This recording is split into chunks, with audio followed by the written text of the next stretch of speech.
Bincang Sehat. Bincang Sehat.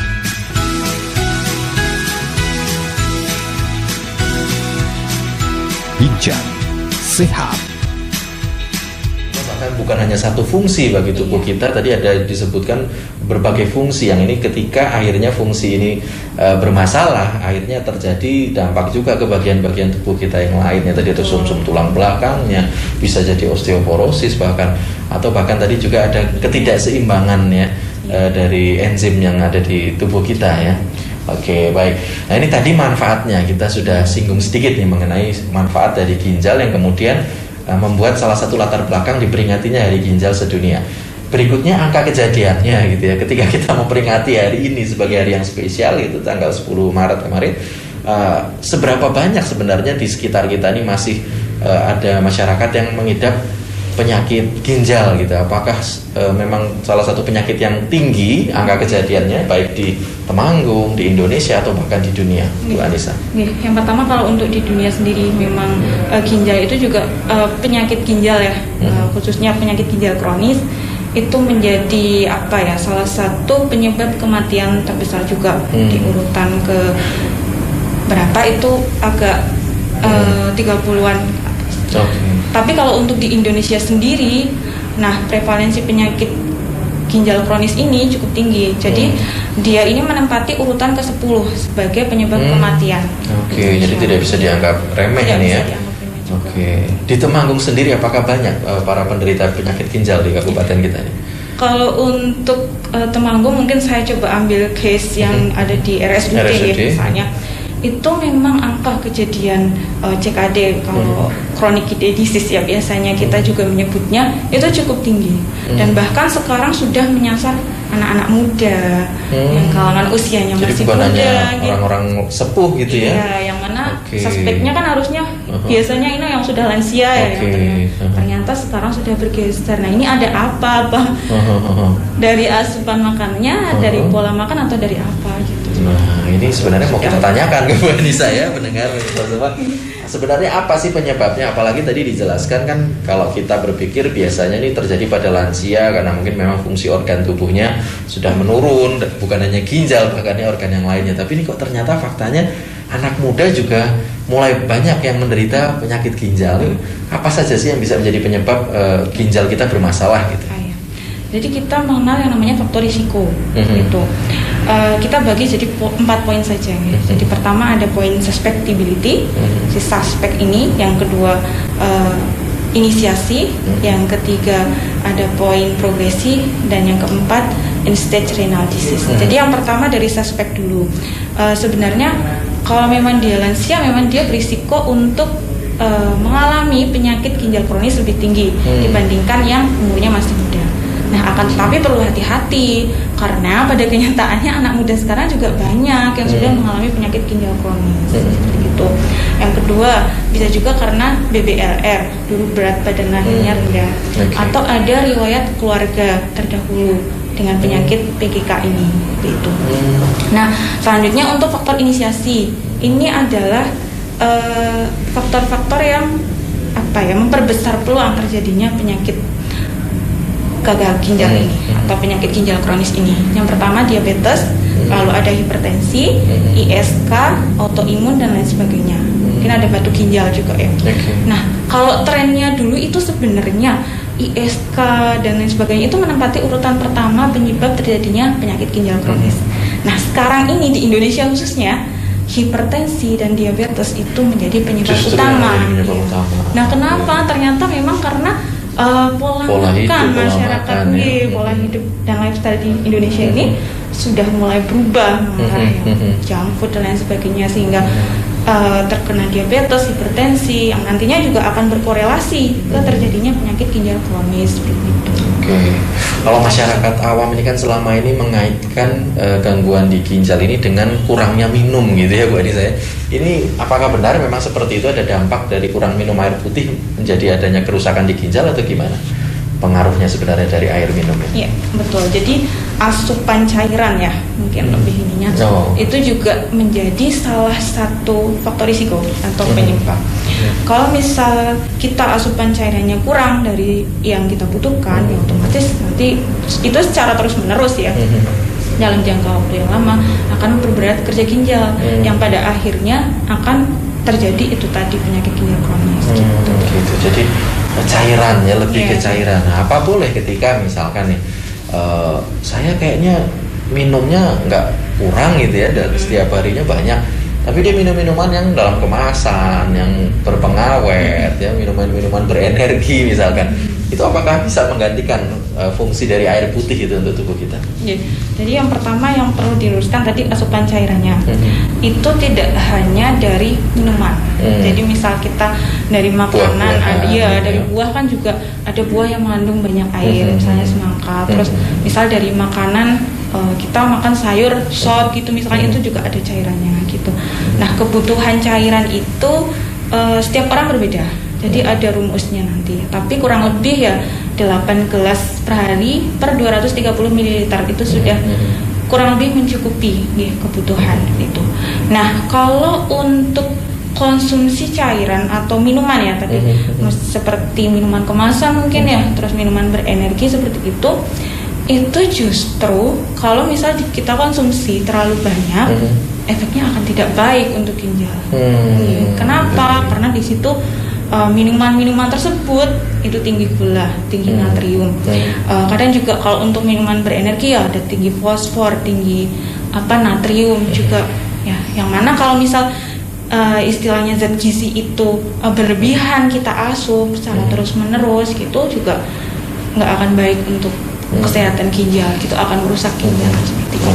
Jadi ini para pemirsa, pendengar semua, jangan sampai salah kaprah di sini ya, dengan diartikan tadi kita butuh cairan yang cukup untuk menjaga kesehatan ginjal kita, bukan berarti kemudian kita bisa menggantikan hal-hal yang sifatnya alami seperti air putih atau dari buah-buahan tadi dengan minuman-minuman berpengawet atau minuman-minuman dalam kemasan ya, yang itu sudah kandungannya bukan hanya air tentunya ya, ada banyak sekali bahan kimia yang masuk di sana. Jadi yang terbaik tetap adalah air putih dan juga tadi bisa buah-buahan atau hal lain yang sifatnya alami selain air putih dan buah-buahan. Apakah ada juga sumber cairan, Bu Anissa? Sumber cairan dari air putih, bisa dari buah-buahan dan sayuran. Sayuran itu yang juga ya? Iya, sayuran juga ada kandungan airnya. Ya sebenarnya semua bahan makanan ada kandungan airnya ya. Mungkin tapi prosentasenya itu yang akan berbeda setiap bahan makanan gitu. Misal kita ambil contoh beras gitu, di situ juga ada kandungan airnya, tapi tidak akan sebesar kandungan air yang di semangka, di jeruk gitu ya. Oke, baik. Nah, tadi dijelaskan Bu Anissa juga bahwa faktanya yang memprihatinkan kita bahwa sudah semakin banyak nih anak muda yang kemudian juga mengalami penyakit ginjal gitu ya. Dalam hal ini juga penyakit ginjal kronis tentu. Ini apakah kemudian sebagian besarnya adalah mereka-mereka yang lebih dulu mengalami hipertensi, diabetes gitu, atau tiba-tiba dia mengalami ginjal karena adanya pola tadi misal kurang cairan dan lain sebagainya? Kalau dari risetnya, kalau penyakit ginjal kronis yang terjadi pada anak muda lebih ke pola makan dan gaya hidup gitu. Jadi mereka banyak mengkonsumsi minuman berenergi seperti tadi yang disebutkan Pak Bagus, terus minuman kemasan gitu. Bahkan ada juga beberapa yang dia mengkonsumsi suplementasi, akan tetapi berlebihan seperti itu. Suplemen ya, seperti jadi tablet, kapsul begitu ya bentuknya, wujudnya. Kejadiannya seperti itu. Baik. Nah, ini kemudian tadi beberapa kali kita kan sudah sebut penyakit ginjal kronis gitu ya, Bu Anissa. Apa sih sebenarnya dimaksud penyakit ginjal kronis nih dalam arti kronisnya ini nih? Apa yang membedakan yang kronis dengan yang tidak kronis gitu ya sebelum jadi kronis? Jadi penyakit ginjal kronis itu suatu keadaan di mana si ginjal ini mengalami penurunan fungsi selama berbulan-bulan atau bahkan bertahun-tahun. Jadi definisinya di situ kita mengenal yang namanya GFR atau glomerulus filtration rate. Nah, pada penyakit ginjal kronis angkanya itu mulai menurun gitu. Jadi kurang dari 60 ml per menit per harinya gitu. Nah, Kenapa disebut kronis? Yaitu tadi karena sifatnya lama ya, menaun. Jadi proses perjalanan penyakitnya itu lama sampai ke tahap menimbulkan gejala fisik klinis, lalu tingkat keparahannya lebih lanjut itu lama. Jadi minimal 3 bulan gitu kalau dia. Dan itu perjalanannya lama, akan bertahun-tahun. Beda dengan akut. Kalau akut kan mendadak tapi cepat ya. Nah kalau ini lama prosesnya seperti itu. Jadi ciri-ciri utamanya adalah di prosesnya yang lama ini ya. Jadi bulanan tahunan ini ya. Selain itu apakah ada kemudian dari yang sifatnya ini gejala yang bisa dirasakan langsung oleh penderitanya yang membedakan dengan penyakit ginjal akut tadi? Apakah ada bedanya juga dari gejala yang terlihat atau dirasakan bagi kalau dengan kronis ini? Ya, tentu saja kalau misal yang di penyakit ginjal kronis kita mengenal yang namanya stadium. Jadi di situ ada 5 stadium. Di stadium 1 di mana GFR-nya itu masih lebih dari 90%. Di situ malah belum ada tanda dan gejala. Nah itu juga menjadi ini. Nah padahal di situ sudah mulai ada penurunan fungsi ginjal gitu. Jadi makanya tetap kita harus hati-hati. Cek rutin itu juga perlu gitu ya, karena ya itu di awal perjalanannya belum ada tanda. Lalu di stadium kedua itu baru muncul tanda. Jadi kadang kalau misalnya kita mungkin coba cek urium kreatinin kita itu angkanya agak naik. Ya, baru di stadium 3 mulai agak sedikit ini muncul gejala gitu. Misalnya dia mual, terus karena mual itu nafsu makannya jadi berkurang, berat badannya berkurang seperti itu. Lalu di fase yang keempat atau stadium yang keempat ini sudah mulai menunjukkan gejala uremia. Misalnya dia mengalami anemia atau bahkan hipertensi, ketidakseimbangan elektrolit tadi itu yang nanti fungsinya akan sangat penting gitu di dalam tubuh. Itu. Dan stadium yang kelima itu nanti yang dia tanda gejalanya akan lebih parah lagi dan biasanya membutuhkan dialisis itu atau transplantasi organ gitu. Baik, ini yang menarik tadi disebutkan di stadium 1 bahkan tidak ada gejala apapun yang dirasakan penderitanya ya. Artinya untuk mencegah kita mengalami penyakit ginjal kronis ini, apa yang harus rutin dilakukan? Pengecekan apa dan di mana ini, Bu Anissa? Jadi kalau untuk menjaga kesehatan ginjal ya, kita bisa melakukan cek rutin ya, bisa datang ke fasilitas kesehatan, di RSUD juga menyediakan, monggo bisa mau cek darah juga, bisa konsultasi dengan dokter kami juga ada gitu. Biasanya akan dicek bagaimana kadar ureum kreatininnya, terus bagaimana laboratorium urinnya, apakah di situ sudah ada protein atau glukosa yang ikut terbuang di dalam urin. Nah itu nanti akan salah satu ya akan jadi parameter apakah si ginjal ini mengalami masalah atau tidak. Karena seharusnya molekul seperti protein yang besar ini akan diserap lagi oleh tubuh ini, kenapa ada di urin gitu nanti seperti itu. Jadi cek darah lengkap ya langsung bisa di rumah sakit ya. Dalam hal ini RSUD Kabupaten Temanggung juga melayani. Kita bisa konsultasi juga terkait istilahnya pola makan atau gaya hidup ini untuk pencegahan, bisa ke ahli gizi di RSUD juga. Ahli gizi di RSUD. Bisa datang ke poliklinik. Oke. Nah ini dalam rangka pencegahan ini baiknya kemudian pemeriksaan tadi, pengecekan atau konsultasi ini dilakukan berapa jangka waktunya? Apakah setahun sekali atau 1 semester sekali?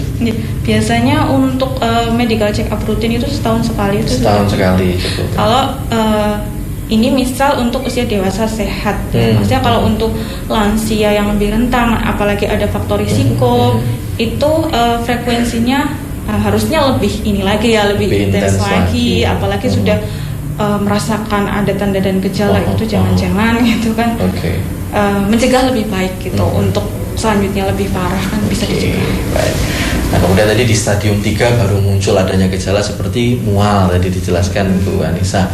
Ini gimana caranya kita membedakan mual yang diakibatkan oleh adanya gangguan di ginjal dengan mual lain gitu ya, misalnya cuma masuk angin atau karena makanannya yang memang bikin mual gitu. Nah ya makanya itu jadi ciri atau tanda dan gejala ya untuk penyakit ginjal kronis itu kadang gampang-gampang susah gitu kalau misal kita hanya melihat secara klinisnya gitu ya. oh misal kamu kurang nafsu makan ya, ini jangan-jangan penyakit ginjal kronis, kan belum tentu. Oh mual ya, jangan-jangan penyakit ginjal kronis, kan juga belum tentu. Nah maka dari itu memang parameter yang bisa menentukan apakah ini PGK atau bukan yang melalui cek itu, medical check up tadi ya. Karena mualnya yang ginjal kronis ini kenapa, nanti di situ kan ada ketahuan, oh ternyata karena ureanya yang tinggi, atau bagaimana seperti itu. Yang nggak bisa dibedakan keseimbangan. Oke, baik. Dan tadi dijelaskan juga ada gejalanya mulai muncul di mual dan lain sebagainya. Tapi kan di masyarakat nih paling sering dikenal dari ginjal ini hubungannya dengan tadi, karena disebutkan posisinya dia ada di pinggang gitu ya. Biasanya ada nyeri di pinggang gitu yang dirasakan, pinggang bagian belakang atau samping. Ini benar apa enggak, atau hoax apa fakta nih Mbak Anissa nih? Ada hubungannya nyeri di pinggang dengan masalah di ginjal? Iya, bisa ada hubungannya, bisa tidak. Bisa ada hubungannya karena memang ginjal letaknya di situ ya. Kalau misal ada penurunan fungsi atau mungkin dari secara anatominya dia mengalami kerusakan seperti itu, tentunya juga akan timbul di situ ya. Penanda biasanya kan kalau misal tubuh kita merasa sakit kan pasti ada warning di situ ya. Tapi bisa juga bukan itu, bisa juga mungkin capek, pegel gimana gitu kan. Makanya pentingnya cek yang lebih akurat itu tadi. Nah kalau muncul keluhan di nyeri di pinggang gitu, apa yang pertama kali harus dilakukan? Apakah langsung minum air dulu yang banyak, ditunggu sampai berapa hari sih sampai akhirnya kita harus periksa ke rumah sakit untuk memastikan ini nyeri pinggangnya apakah karena ginjal atau hal lain?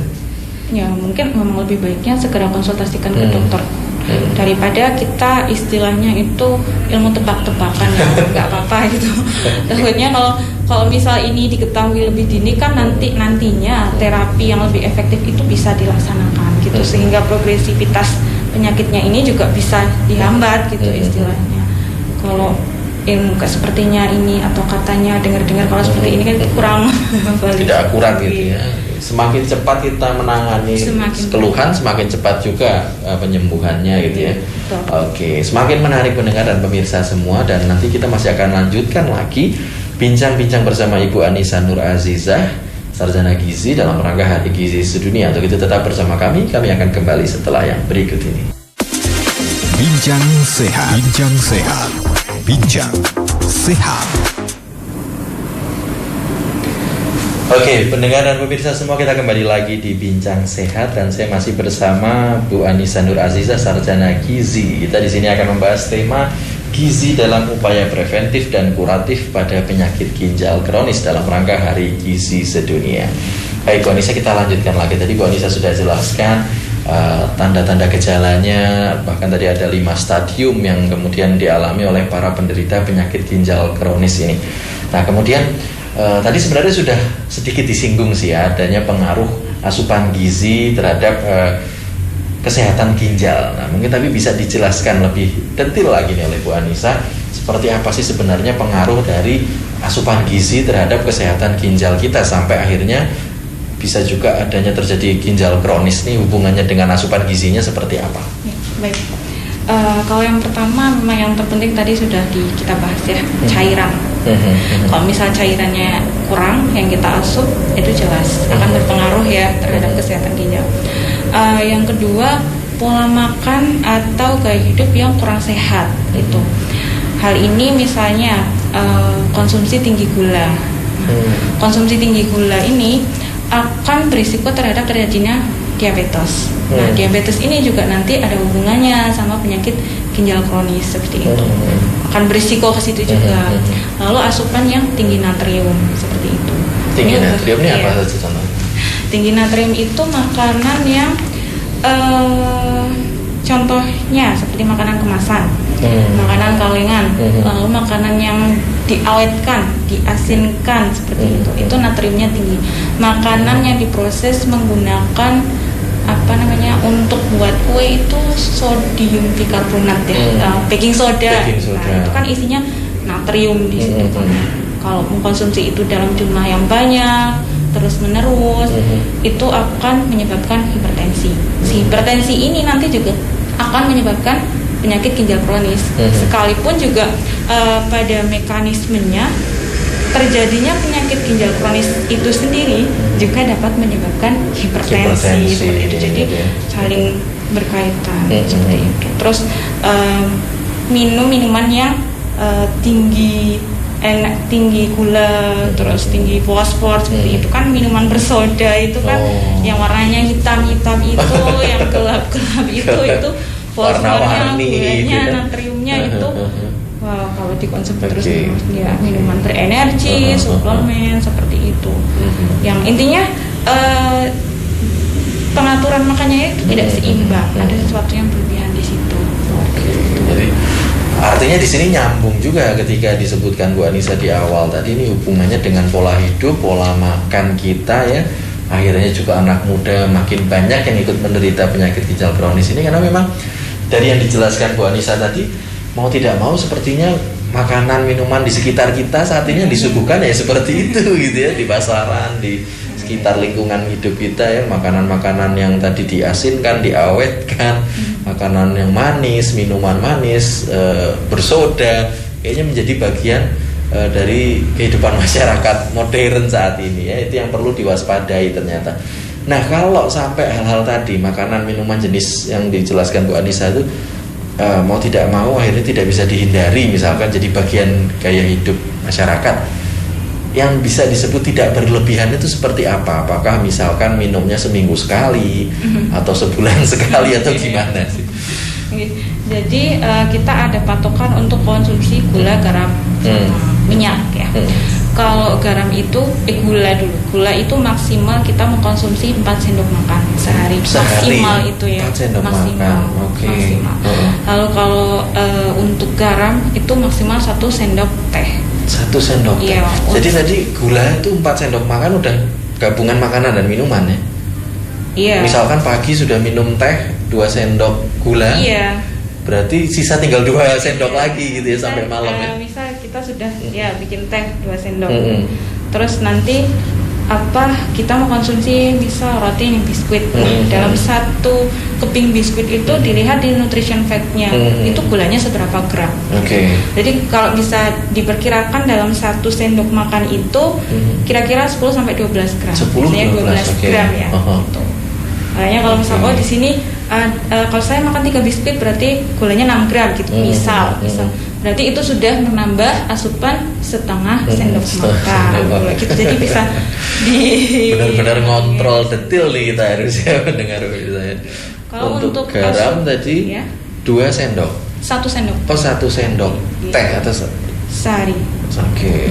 Memang asupannya sebenarnya ya cukup rendah juga ya kalau dari garam, istilahnya garam-garam yang kita gunakan untuk memasak ya. Karena memang di sayuran itu juga sebenarnya sudah mengandung natrium juga gitu.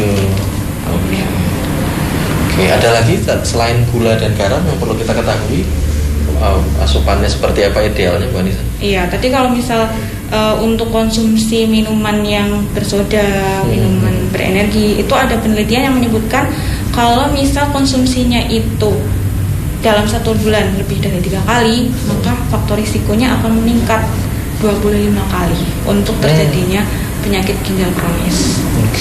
Ya, jadi itu jadi perhatian kita semua para mendengar pemirsa mengenai kandungan-kandungan dari makanan dan minuman yang kita konsumsi setiap harinya. Jangan sembarangan, asal kenyang gitu ya, asal enak di lidah, tapi kita juga harus pikir jangka panjang dampaknya terhadap kesehatan diri kita. Tentunya kita bisa berjuang untuk itu demi orang-orang yang tercinta gitu ya, orang-orang yang kita sayangi di rumah, untuk menemani pasangan, anak-anak kita sampai tua nanti. Kita perlu tubuh yang sehat, dan itu menjadi motivasi kita dalam tadi mengontrol detil makanan minuman yang kita konsumsi.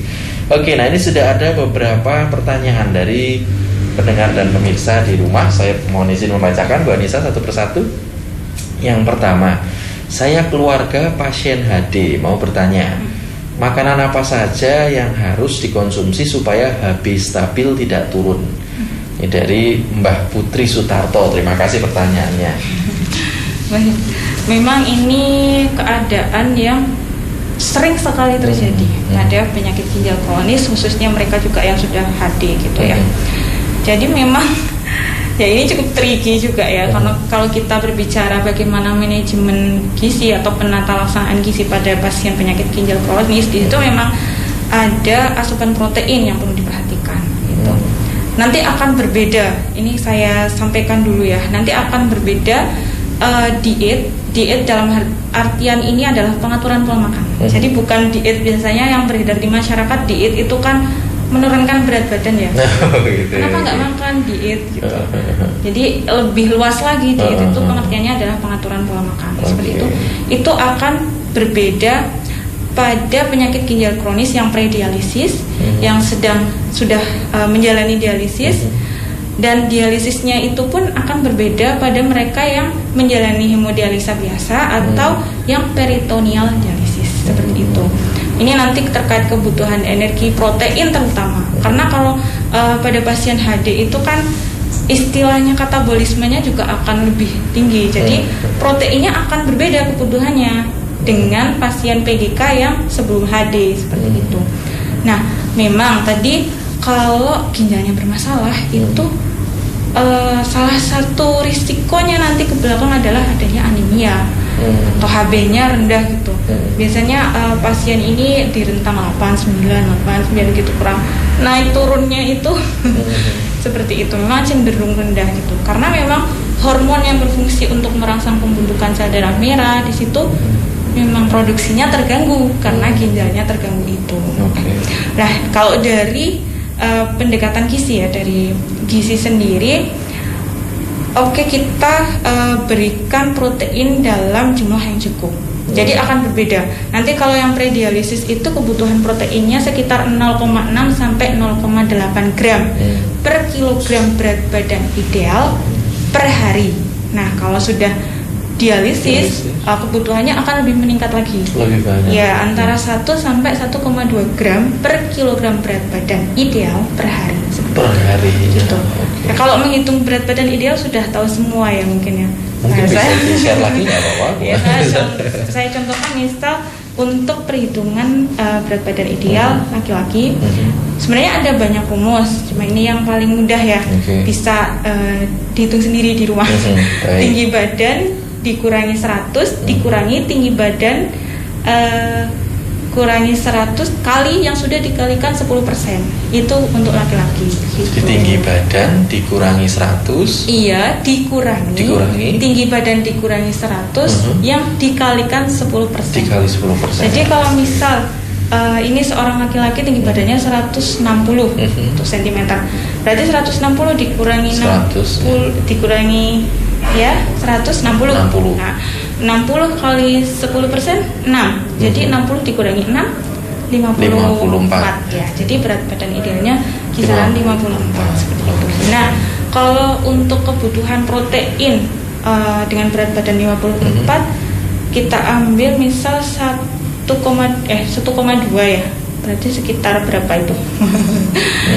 Sekitar 50-an lebih berarti ya, hampir 60 ya. Nah, kita permisalkan 60 gram gitu. 60 gram itu bukan berarti kita hanya mengkonsumsi daging atau ayam 60 gram, itu bukan. Ya kan kadang kita taunya protein berarti ayam, ikan, daging seperti itu ya, bukan. Jadi kita ada yang namanya satuan bahan penukar. Jadi di situ walaupun dari karbohidrat pun dari makanan pokok itu juga ada protein seperti itu. Jadi nanti bisa diperhitungkan nih dalam satu kali sehari ini saya harus makan seberapa banyak sih agar kecukupan protein itu terpenuhi. Nah, itu seberapa sih saya harus makan, misal telur seberapa, ayam seberapa, seperti itu. Jadi untuk menjaga agar HB tetap stabil, yang pertama memang asupan protein. Itu antar jumlahnya sekian tadi. Yang kedua, asupan proteinnya itu juga dipilih asupan protein yang dia memiliki nilai biologis tinggi. Artinya dia dapat diserap oleh tubuh. Kemampuan dia untuk diserap oleh tubuh itu lebih baik, seperti itu. Misal contohnya ini biasanya ada di protein hewani seperti itu. putih telur gitu. Itu nilai biologisnya tinggi dan sampahnya rendah. Putih telur ya, putihnya ya. Putihnya ya. Lalu ikan juga bisa kan. Daging ayam tanpa kulit gitu. Nah, untuk daging merah sebenarnya itu juga proteinnya lumayan tinggi, bioavailabilitasnya juga tinggi. Nah, tetapi perlu berhati-hati juga karena kadang ternyata daging merah ini juga istilahnya sampah metaboliknya itu juga tinggi. Nanti ureanya tinggi dan lain sebagainya. Sementara yang bertugas untuk menyaring itu nanti kan di ginjal. Kalau misalnya terlalu makanya ya perlu dalam pemilihan bahan makanan itu memang ya harus pertama lebih itu rinci. ya, protein. Baik, jadi semoga menjawab nih Mbak Putri Sutarto yang bertanya tadi. Setidaknya berarti tadi pertolongan pertamanya ketika HB rendah bisa mengonsumsi protein-protein yang tinggi seperti di putih telur, ikan-ikanan, dan juga ayam tanpa kulit gitu ya. Mungkin lebih ke bukan tinggi tapi sesuai dengan kebutuhan. Sesuai dengan kebutuhan. Nah, untuk sesuai apa tidaknya bisa konsultasi ke ahli gizi terdekat nih, bisa sowan ke RSUD contohnya. Iya, karena selain protein juga nanti akan ada banyak bahan makanan yang itu berkaitan dengan produksi sel darah merah seperti vitamin B12, vitamin C itu, terus zat besi gitu. Makanya harus ya itu tadi harus makan apa sih, seberapa banyaknya itu memang harus berkonsultasi. Baik, terima kasih Bu Anissa. Ini ada pertanyaan berikutnya dari IG kita Radio Temanggung FM. Mau tanya, saya kalau banyak minum putih, kenapa malah air kencingnya warnanya jadi pekat ya? Wow, ini kenapa ini? Biasanya banyak minum jadi bening, ini kok jadi pekat? Ini kenapa ini? Lebih baik dikonsultasikan ke dokter saja. Seperti itu. Biasanya kalau misal kita cairannya itu bagus kan, malah hidrasinya semakin bagus. Hidrasi semakin bagus itu biasanya penandanya urinnya warnanya semakin terang ya. Gitu ya. Ini kok semakin pekat. Jadi ini perlu datang ke dokter spesialis apa ini kalau kasus seperti ini? Bisa ke spesialis urologi, bisa ke spesialis dalam. Penyakit dalam atau urologi ya. Oke, baik. Jadi bagi penanya ini di IG kami, silakan bisa langsung segera periksakan diri Anda ke dokter untuk memastikan masalah apa yang terjadi dan bisa segera tertangani dengan cepat gitu ya. Baik, nah ini pertanyaan terakhir. Pagi Bincang Sehat, mau tanya, saya laki-laki usia 23 tahun, sering sakit di sekitar pinggang depan sebelah kiri. Apa ini bisa menjadi tanda ada masalah pada ginjal dari Bu Adi di Kuangan? Nah, itu usia muda ya, 23 tahun ya, pinggang depan sebelah kiri. Iya, apalagi tadi sudah dikatakan sering sakit sekali gitu ya, sering sakit. Nah, kalau sudah seperti ini sebaiknya memang dikonsultasikan ke dokter, gitu. Karena kalau misal kita di sini memakai ilmu tebak-tebakan gitu, ini penyakit ginjal ini bukan, itu juga tidak bisa karena tidak spesifik juga gejalanya. Sakit pinggang ya bisa apa saja. Memang lebih baik diperiksa. Segera periksa. Apalagi ini udah sering terjadi. Ya. Di bagian itu juga khas, apakah memang khas di pinggang kiri depan gitu, termasuk yang khas di situ ya untuk ginjal. Biasanya di bagian belakang ya. Tapi kalau intinya kalau memang tubuh sudah memberikan sinyal ada keluhan itu harus memang segera diperiksakan. Hati-hati, mungkin ada masalah ya. Kita tidak tahu masalahnya apa aja. Memang yang tahu memang harus dilakukan pemeriksaan gitu. Lebih detail. Baik, dan kami masih akan kembali setelah ini. Mendengar pemirsa semua, jangan kemana-mana, tetap bersama kami di Bincang Sehat RTFM. Bincang Sehat, Bincang Sehat, Bincang Sehat. Baik, mendengar dan pemirsa semua, kita masih kembali di Bincang Sehat dan kita masih akan lanjutkan sedikit lagi bincang-bincang bersama Ibu Anissa Nur Azizah, Sarjana Gizi dari RSUD Kabupaten Temanggung. Terkait tema kita hari ini, gizi dalam upaya preventif dan kuratif pada penyakit ginjal kronis dalam rangka Hari Ginjal Sedunia. Baik, tadi sudah kita bahas panjang lebar ini mengenai tanda gejalanya, kemudian bagaimana efek dari kurangnya asupan gizi yang tepat bagi kemudian kesehatan ginjal. Nah, ini pertanyaan selanjutnya Bu Anissa. Apakah dengan pemenuhan gizi yang tepat itu bisa juga membantu perbaikan dari kondisi ginjal orang yang sudah didiagnosa mengalami penyakit ginjal kronis? Jadi kalau untuk penyakit ginjal kronis sendiri, intervensinya dari gizi atau dari makanan ya, sifatnya itu untuk membantu mengoptimalkan ya beberapa nilai laboratorium seperti itu. Misal pada PGK ini kadang ureum kreatininya itu tinggi, itu kita harus makannya yang bagaimana. Misal serum albuminnya rendah, itu makannya harus bagaimana agar nilai laboratorium itu bisa optimal gitu, sampai pada titik yang optimal. Atau mungkin cairan elektrolitnya yang agak tinggi, rendah, itu juga harus bagaimana seperti itu. Dan juga intinya kalau untuk penyakit ginjal kronis itu pengobatan dan intervensi ya dari kesehatan gizi dan mungkin dari dokter juga itu untuk menghambat progresivitas penyakit itu. Jadi memperlambat gitu, agar perjalanan penyakitnya itu tidak cepat gitu, seperti itu. Oke. Nah, bagaimana dengan penderita penyakit ginjal kronis yang dia juga mengalami atau menderita penyakit tadi seperti yang disebutkan diabetes, hipertensi? Ini pengelolaan asupan gizinya seperti apa untuk mereka-mereka yang punya penyakit seperti itu? Artinya tadi ketika dia diberikan misal hipertensi kan, daging-dagingan tentunya hipertensinya bisa juga naik lagi, atau DM, makanan yang manis-manis dia juga jadi terpengaruh lagi DM-nya, itu bagaimana kemudian? Baik, sebelumnya untuk PGK itu sendiri jadi intervensi gizi itu yang pertama kita akan melakukan istilahnya assessment, jadi pengkajian, termasuk nanti di situ ada riwayat penyakit dan lain sebagainya. Apakah di situ dia ada DM, ada hipertensi atau penyakit penyerta lainnya? Karena nantinya akan berpengaruh terhadap preskripsi diet yang akan kami berikan, seperti itu akan berbeda. Jadi diet perseorangan itu berbeda. Misal si A yang terkena PGK dengan si B yang terkena PGK akan berbeda nanti untuk dietnya ya. Kita juga akan melihat nilai laboratorium, bagaimana ureum kreatinin, bagaimana albumin, HB, lalu elektrolit dan lain sebagainya, seperti itu. Nah, secara umum gambaran untuk gizi gitu ya, penata laksanaan gizi, preskripsinya yang pertama memang mau nggak mau harus memperhatikan kecukupan energi yang diasup gitu.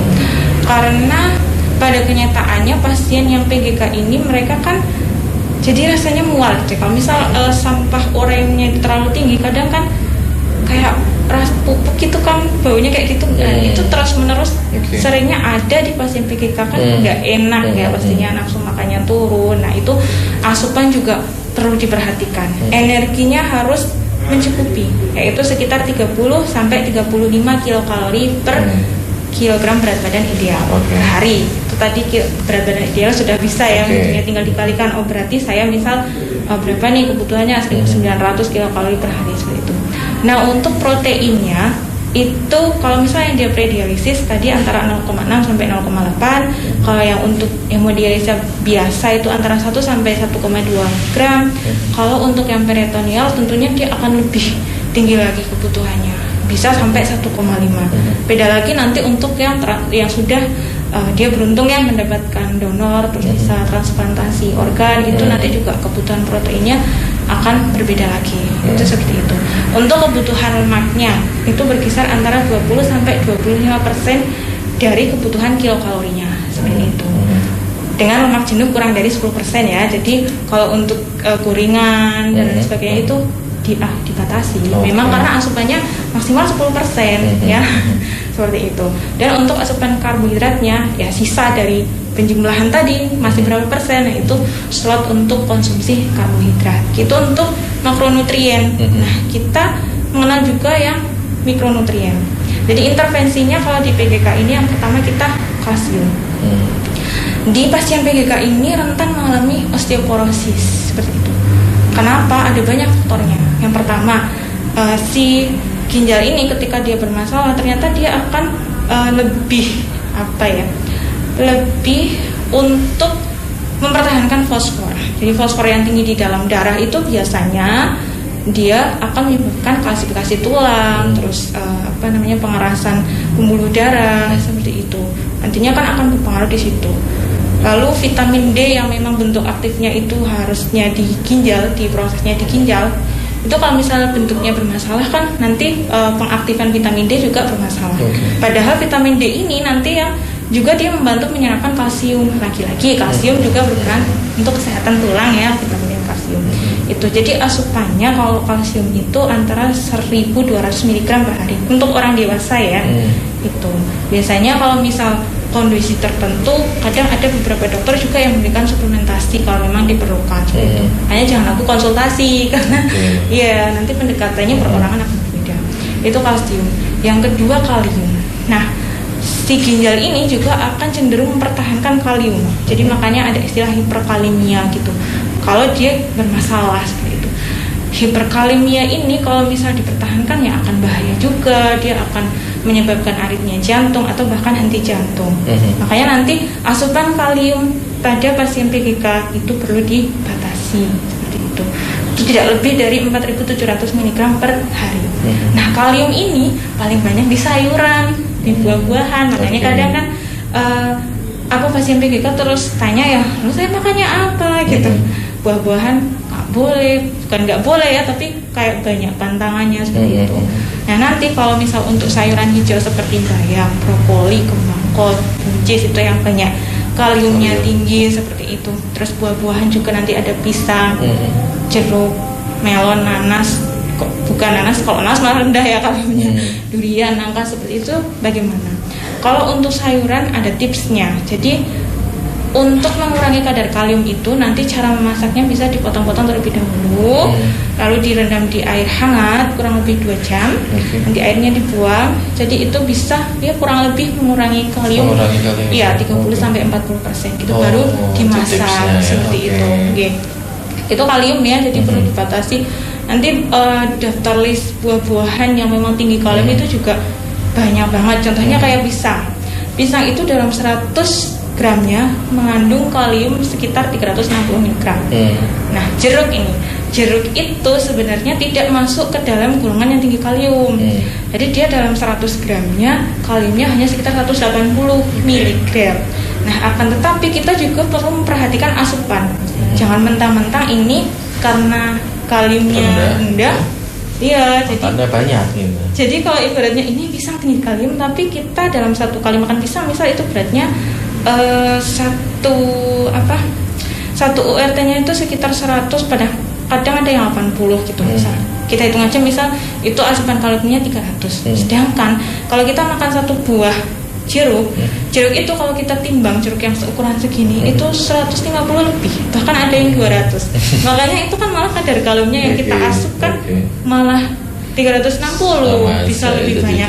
Jadi selain jenis juga harus diperhatikan jumlahnya gitu. Kuantitasnya ya. Iya, kuantitasnya itu kalium.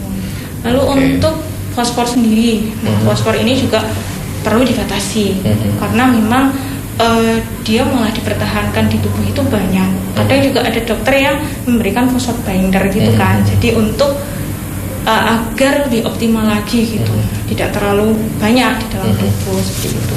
Itu makanan yang tinggi fosfor misalnya ada di kerang, beras merah itu juga ada tinggi fosfor. Dalam 100 gram beras merah itu 150 mg fosfor. Padahal kita asupan maksimal untuk PGK itu dibatasi kurang dari 700. Nah, makanya ini perlu konsul. Saya PGK tapi saya DM gitu. Padahal kalau DM biasanya kan lebih direkomendasikan yang indeks glikemiknya rendah kan. Kalau beras putih sama beras merah itu lebih rendah beras merah. Ya. Nah, tapi ini bagus nggak untuk PGK? Nah, itu makanya perlunya konsul itu di situ. Jadi artinya intinya penata laksanaan dari gizi pasien ginjal kronis ini berbeda-beda tiap personnya ya. Dilihat dari hasil laboratorium, pengecekan pemeriksaan laboratoriumnya seperti apa, penyakit penyerta masing-masing pasien apa saja, dan juga ada hal-hal lain tadi yang bisa menjadi faktornya berbeda-beda gitu antara yang satu dengan yang lainnya. Oke, nah ini artinya kita juga perlu konsultasi ke ahli gizi untuk itu. Pastinya dijelaskan ya nanti ketika ada seseorang pasien yang didiagnosa penyakit ginjal kronis, dia akan mendapatkan ya menu dietnya atau menu hariannya seperti apa, itu pasti akan dijelaskan ya. Nanti akan dihitungkan kebutuhan seharinya. Ya sesuai dengan misal kita tahu berat badannya, tinggi badan, aktivitasnya bagaimana. klinis fisiknya bagaimana, riwayatnya bagaimana, nanti akan diketahui di situ kebutuhannya seberapa, dan itu diwujudkan dalam bentuk makanan itu harus seberapa, apa saja yang harus saya makan, apa yang harus saya hindari, seperti itu. Nanti juga ada tips triknya bagaimana caranya. Kayak tadi ya tipsnya untuk menurunkan kalium ternyata ada juga gitu ya Pak. Ini saya lihat sih ternyata cukup rumit juga, cukup mendetil gitu ya. Artinya ini baru masalah asupan gizinya, belum ketika tadi kita berbicara ada dialisis, ada sampai transplantasi organ gitu. Artinya ini jadi pengingat kita semua pentingnya menjaga kesehatan ginjal agar jangan sampai ketika kita sudah sampai di tahap tadi harus sedetil itu tadi mengontrol makanan ketika kita sudah menjadi penderita penyakit ginjal kronis, atau sampai di dialisis sampai ada transplantasi organ, tentunya itu tidak kita harapkan ya. Inilah melalui momen Hari Ginjal Sedunia ini kita ingin menyampaikan pesan agar kita semua berkesadaran menjaga pola hidup, pola makan yang baik, sehingga kondisi atau tadi angka kejadian dari penyakit ginjal kronis ini bisa kita turunkan baik di kabupaten kita, di negara kita, atau bahkan sedunia. Oke, dan ini ketika tadi dijelaskan kan kita perlu banyak konsultasi nih gitu, baik yang sudah menderita atau untuk dalam rangka mencegah. Bu Anissa, ketika ada yang mau konsultasi langsung bisa ditemui di RSUD di hari dan jam berapa nih? Bisa, jadi kalau yang mau konsultasi gizi bisa datang langsung ke RSUD, bisa ke poliklinik ya, nanti akan diarahkan untuk konsultasi gizi.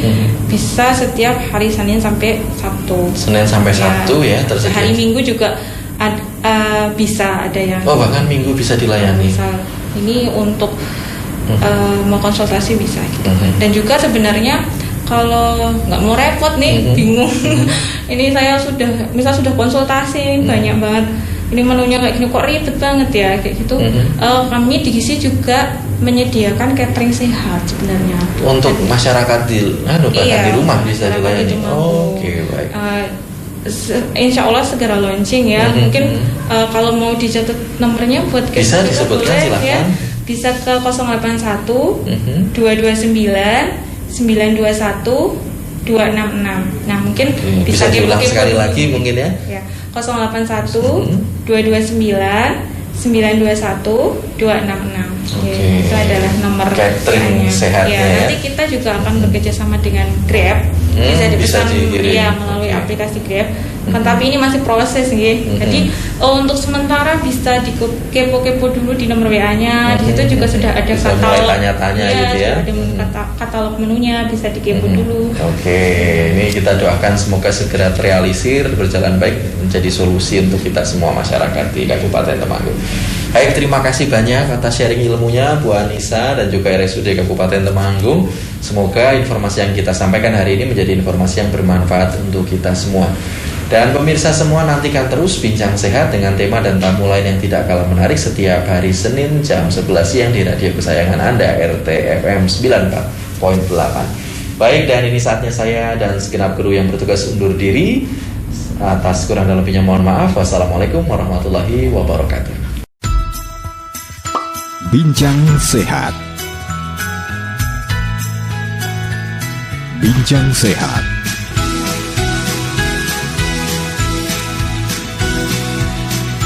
Bincang Sehat.